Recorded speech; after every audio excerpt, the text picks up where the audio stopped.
กินกำลังจุลุรีเนอะอาหารเรื่องเนอะน้อยมันกรีรู้จัดรู้จัด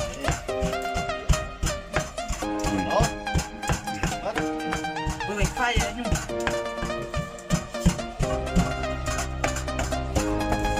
ทีแรกสิบไทยมูแบบนี้อะไรสมองฮิวจะมาเป็นสังเกตเลยแล้ว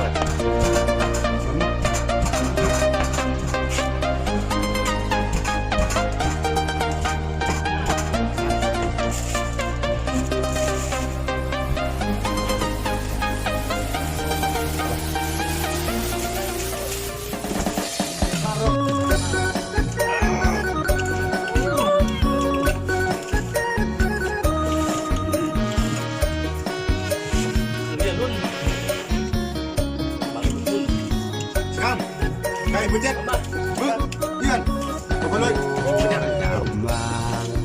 ก็ยังโยประจำการมองลากันนานน้ำแกมึงเนี่ยจำการกันนานบนรักษา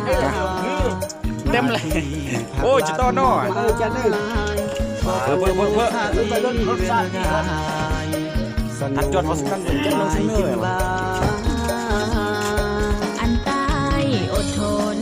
สู้สนนาที่อันโลน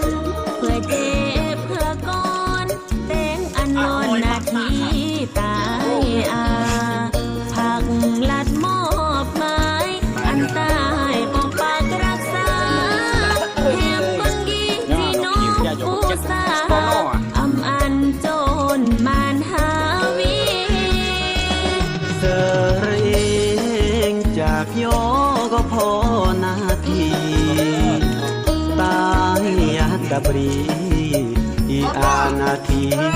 เป็นเย็นทหารพี่นากำลังวังสากรังแรงเปรียบเหมือนน้บุกใจแล้วตั้งดูคำสุดท้ายบอกเลยครับคือมันไม่ทันเลยมันดุนลำพัง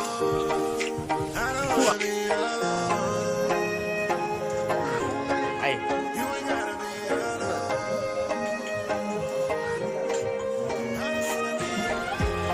เรื่องเด็ดก็ครีมดูมเมื่อรอดแต่พวกไอ้มีงานนี่